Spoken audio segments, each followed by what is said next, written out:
Hello प्यारे विद्यार्थियों, अगर आप जेईई मेन की प्रिपरेशन कर रहे हैं तो आपको एक जानकारी जरूर पता होनी चाहिए कि जैसा कि अब तक जेईई मेन को एनटीए कंडक्ट करता था, नेशनल टेस्टिंग एजेंसी।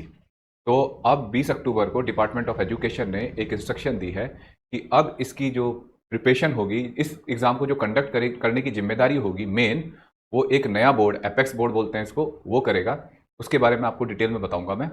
और वैसे हाल बहुत पहले 2022 में ही ये शुरुआत हो गई थी, लेकिन इस साल अब बिल्कुल जो न्यूज़पेपर की अगर हम बात करें तो उसके अकॉर्डिंग ये इन्फॉर्मेशन आई है कि जो भी जिम्मेदारी होगी जेईई मेन को कंडक्ट करने की, एग्ज़ाम का फॉर्मेट, तैयारी, प्रिपरेशन, शेड्यूल, सिलेबस, सब कुछ अब ये बोर्ड डिसाइड करेगा। तो अगर मैं किसी एक न्यूज़पेपर को ओपन कर लेता हूँ, देखिए, ministry of education reconstitute JAB better for better conduction of JEE main and advance.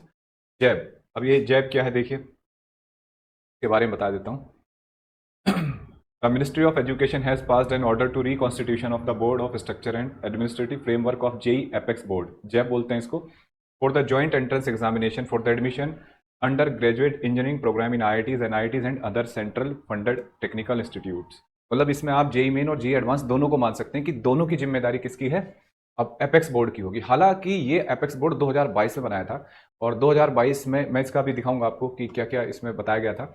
अभी जो नई इन्फॉर्मेशन है उसके according, as per the notification, the National Testing Agency will manage all information technology related software support and backend activities at pre and post examination। मतलब data collect करना, exam को conduct कराना, paper exam तक पहुंचाना, info IT के जरिए जो भी टेक्निकल पार्ट है एग्जाम का, वो एनटीए कंडक्ट करेगा। अदरवाइज जितना भी पेपर का पैटर्न है, ये सब किसके अंडर आएगा, हमारे ये जो जैब नया बोर्ड बना है, ठीक है।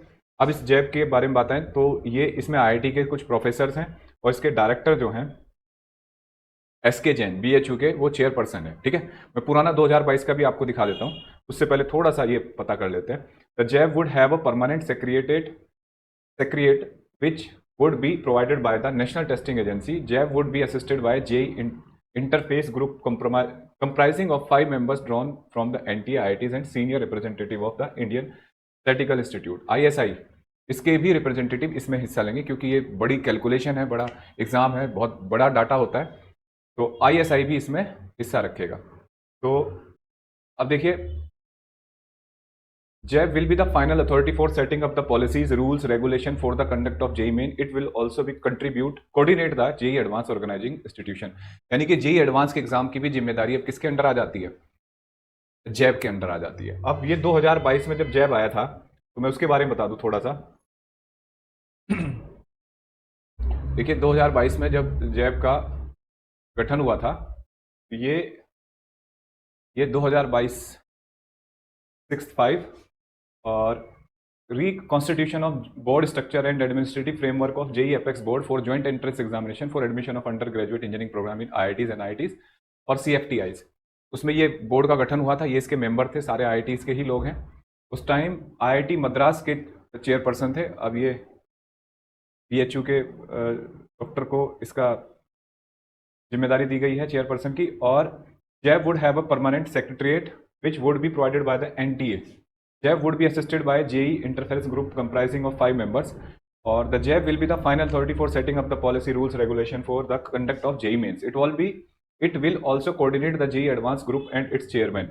तो मतलब सारी बात वही हो गई, मतलब सारी जिम्मेदारी किसके पास आ गई है, JAB बोर्ड के। तो अब इसमें एग्जाम में क्या चेंज आ सकता है क्या नहीं, तो जैसा पिछले सालों में देखा गया है कि जेईई का मेन का पेपर का पैटर्न वेरिएशन लेता रहता है, कभी थोड़ा सा टफ आ जाता है, कभी इजी आ जाता है। तो इसको यूनिफॉर्म बनाने के लिए ये किया गया है शायद, और इससे आपकी तैयारी पे क्या असर पड़ना चाहिए, तो इससे आपकी तैयारी पे कोई असर नहीं पड़ना चाहिए। बस पिछले साल का जो एक्सपीरियंस है बच्चों का वो नहीं लेना आपको, क्योंकि पिछले साल जेईई मेन का पेपर थोड़ा आसान था।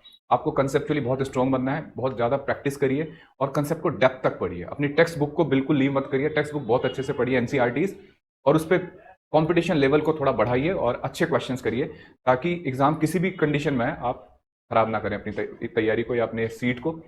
और मेहनत करिए, जुड़ जाइए। Wish you all the best. कोई कमेंट क्वेश्चन हो तो आप कमेंट बॉक्स में लिख सकते हैं।